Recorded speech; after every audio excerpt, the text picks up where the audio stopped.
Viewers, thank you for joining us. This is REST publication. We mean Real Estate Services and Transactions. In these publications, what we do, we discuss about real estate matters, what people should know, and be able to optimize their returns while minimizing risk in real estate investing. REST publication is a subsidiary of REIS Academy, a center for real estate professional development in Nigeria. And I have the privilege of being the director of studies of the academy, while I'm equally the lead advisor of Olalekan Abodering Consulting, one of the estate surveying and valuation firms in Nigeria. My name is Olalekan Abodering. I'm an estate surveyor and valuer. I welcome you on board. In this episode, we continue our discussion on non-market feasibility. When we started, we actually discussed what led to this discussion has to do with development of business case for any project, for proper project initiation.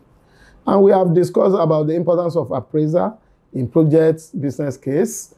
And within this appraisal, we have what we call project feasibility, focusing on market feasibility and non-market feasibility. Today, we'll continue our discussion on physical feasibility while continuing with other indicators. The physical feasibility, we have discussed extensively on it in our previous episode. So now we just want to wrap up that by emphasizing that part of features to consider and analyze in physical feasibility actually includes weather condition.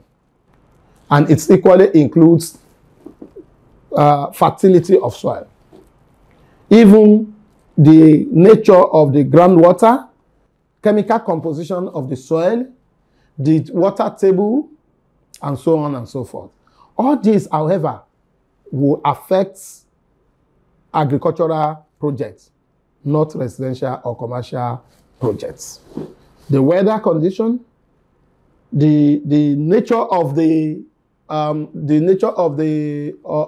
forest there, the flora and fauna, even the soil fertility, including the chemical composition of the soil, because all this could affect the productivity of agricultural projects. So they are part of what we consider under physical feasibility. But beyond that, we equally have adjoining use, whether it's for residential, commercial, industrial, what have you. In analyzing physical feasibility, it's important to consider the nature of adjoining use. Like, for example, if you have an adjoining use as a church, it will not be ideal to cite hospital use near or adjoining a church. Why? Because of the implication of noise in terms of the use of the church. Again, citing food production units or restaurants, or even hospital, where you have sharing a boundary with chemical producing center or projects, of course, will not be an ideal thing to do. So we need to consider the relationship of the project we want to do within the context of the physical terrain, particularly the adjoining use. And still under this physical feasibility, we have to consider the complementarity of the use. Are they really complementary? If they are not complementary, if they are at variance, they will not be, it won't be ideal. And there may be need to consider what we call economy of agglomeration. All these come under what we call physical feasibility. Now, what that means is that all these factors must be put into perspectives and properly analyzed when addressing physical feasibility of a project. We must analyze each and every one of them and measure their impacts and determine whether they are supportive or they are prohibitive to the realization of the project. Now, having said that, another important aspect of non-market feasibility is what we call financial feasibility. Let me say here that financial feasibility does not mean market feasibility. It only has to do with consideration of financial issues Consideration of what we call financial accessibility. How accessible is the finance for the project? Financial accessibility has dimensions. It's not limited to, can you get the fund?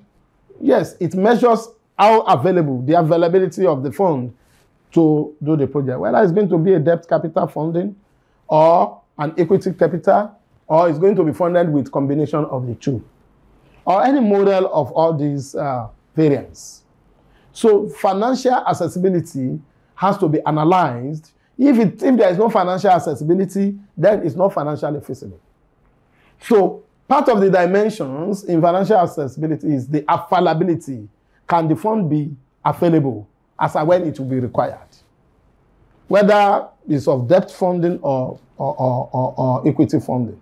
And there are a lot of factors that will come to play there to determine whether the fund will be available or not. Again, under financial accessibility is the terms of funding. One thing is that the fund is available from whatever source we will need it, or combination of sources. The second leg is the terms. You know, it has to do with terms and condition of funding. What is the, for example, what will be the cost of finance? At what rates will the fund be assessed? Again, what is the tenor in terms of, is it of short-term, medium-term, or long-term financing?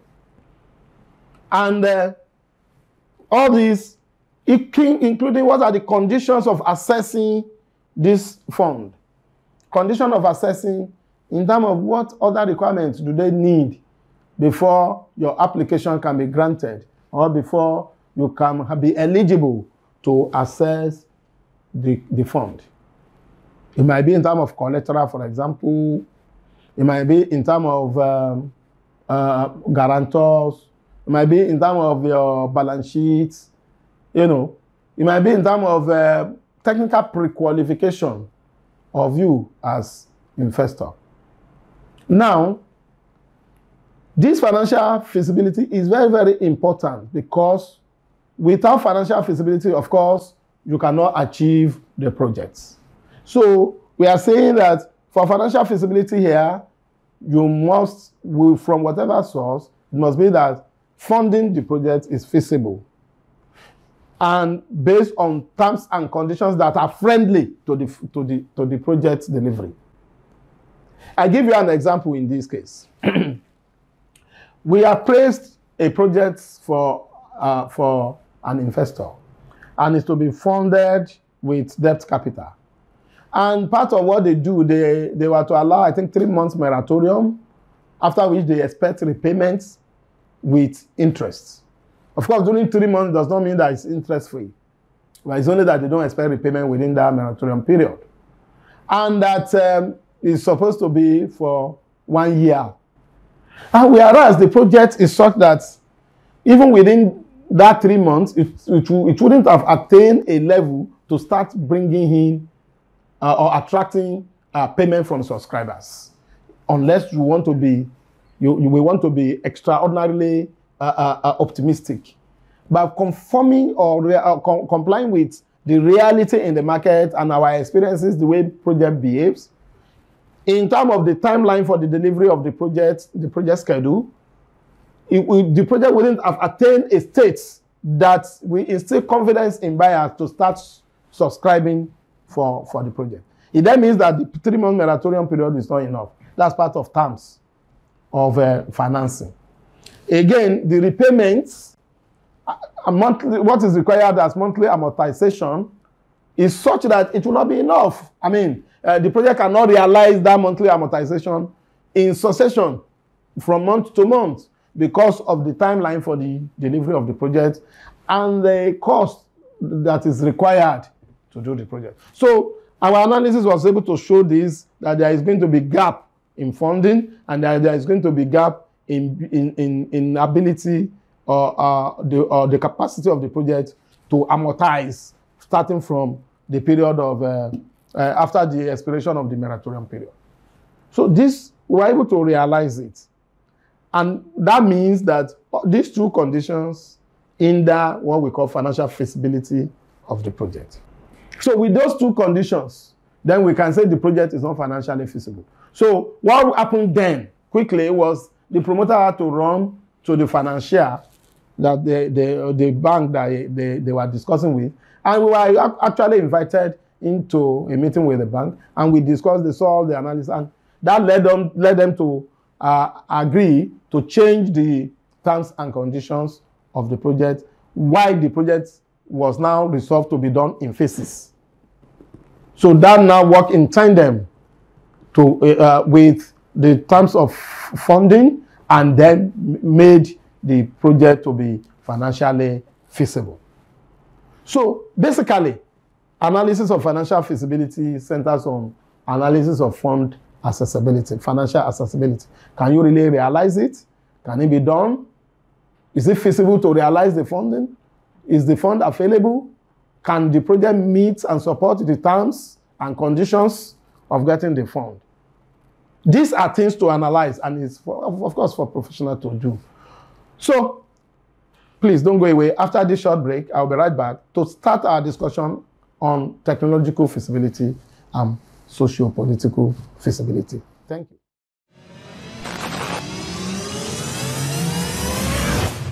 Welcome back. So now we'll be discussing about technological feasibility. Don't forget, we have concluded about financial feasibility. So technological feasibility is to look at how the project can be feasible technologically. But in this case, simply put, is technological feasibility has to do with assessment of the workability of the projects, the know-how of what is required to deliver the project technically. So it will have to do with, one, if there is technical know-how, expertise to achieve these projects. Do we have capacity? Do we have people that will do the job? Technological feasibility, we equally beam on the project design, the aspect of buildability on the design. With this design concept, is it buildable? Do we have expertise to achieve the construction? How about the nature of materials that are required to be used? Are they available in the local markets? And at what costs? If they are not available in the local market, will they be imported, and at what cost? If they are available in abroad and they are to be brought to Nigeria, and the cost is still supportive of the project, then it's not a problem. Then, given the design and the buildability, do we have the know-how to achieve the construction? I give you an example that I personally experienced. To the glory of God, we were able to deliver a project, I think about 7 floors building, office building. We project manage this building right from project conceptualization. In assessing the projects, technical assessment of the lands, that is talking about the bearing capacity now, required what we call cellular rafts. Not just ordinary raft foundation, cellular rafts. Cellular raft has construction details that is different from the other raft. In most cases, if the depth is enough, it can be the cellular within the raft can be converted to other functional uses, maybe store. But in our own case, because of the depth and the fact that right from the beginning, it was not conceptualized to be of functional spaces. Because making it of functional spaces, of course, will require that I have to create access to the inner parts of the foundation and have linkages. So because of that, it was like just a foundation that was not for alternative use. And when you are to do that, the question is, as a cellular raft, normally the expertise requires that your foundation, your floor, is as if your floor is suspended and you have spaces under it. All these cells within your floor are of beams and columns. structural members. So in that case, we had to discuss with the project team.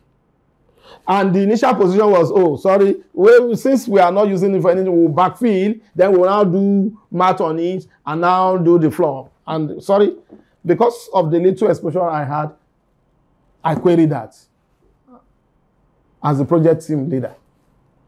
And everybody had to go back to drawing board. Because for cellular raft, the space underneath has to be free. That's why it's a cellular raft. That space that you have, it has technical implication. But the moment you fill it back, it's no more a cellular raft because it's supposed to be to compensate for the imposed load. What you have gained underneath the foundation will compensate for the excess of that imposed load. That's the logic there. So you cannot fill it. Now the question therefore is, how do you now achieve your floor without filling it? You achieve your floor and you are still able to remove the propping and the formwork underneath. So this is a good example of issue of how can you do it? Do you have the expertise to do it? Is it achievable technically? I'll give you another example. I'm privileged to know of a religious center, a religious organization in Nigeria that was targeting an auditorium that will have what we call a sliding roof in some sections of the roof. As a Muslim, I've been privileged to be to Medina. Our auditorium in Medina has sliding roofs in some sections. That after prayer time, they will throw up the roof and open into the natural air, natural atmosphere, and there will be exchange of air within and outside. That is very essential, where you have very deep floor with a very big number of congregation. Why? Because with deep floor, you can experience what we call sick building syndrome, where you trapped the air. So I think because of that challenges, there was design solution that the roof should equally be made openable. Now, after the congregation, you just press button. I don't know where they were pressing it anyway. But the button will be pressed, and you see different sections. The roof will slide with the dome, and now throw the whole auditorium, the whole mosque, open to the natural atmosphere, and there will be exchange of air.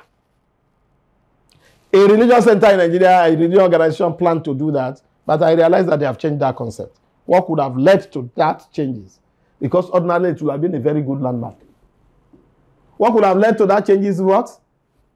Technological feasibility. Maybe they know how to do it. Or, yes, we can do it, but at what cost? The cost does not make the project feasible technologically.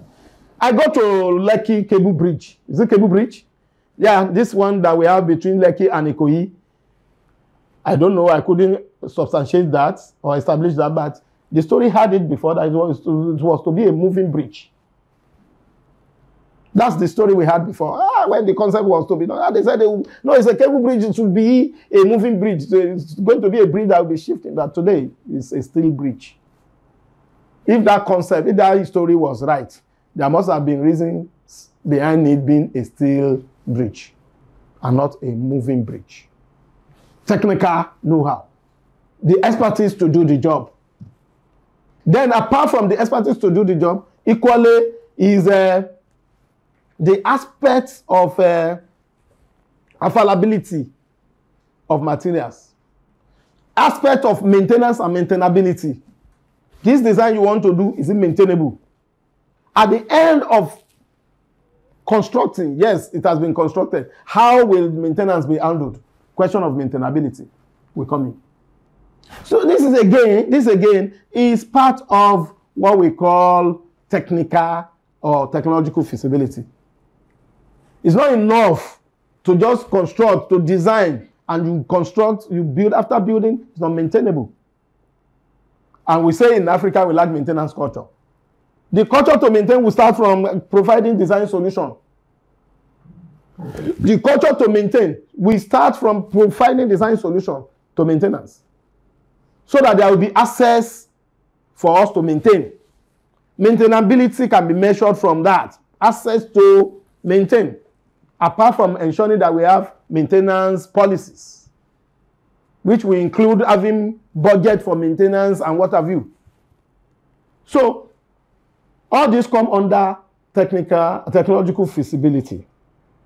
If after analyzing the project concept, the design, and the site itself, we realize that it's not buildable, or that the expertise to achieve it is not available, or that the kind of material we need cannot be procured, or that the cost of procuring make the project prohibitive, then it's telling us one single fact, that the project is not technologically feasible. So on these notes, I will quickly want to round up with what we call socio-political. Socio-political here has to do with what is the nature of what's the political terrain? What's the political situation? What impact will politics and people in power, how will it impact on the project? There are stakeholders too, project stakeholders, right? So how will their impact affect the projects? Socio-political, social will relate to the norms and values of people in the neighborhood where the project is to be situated. If their norms and values or culture does not support the feasibility or the delivery of the project, then it means in terms of socio-political, the project is not feasible. On this note, I want to thank you for your time, and I do hope that you are getting one thing or the other, and we hope to continue to come your way with good ideas of how to make success of your real estate investments and take good real estate decisions. I look forward to meeting you in the next episode. See you then.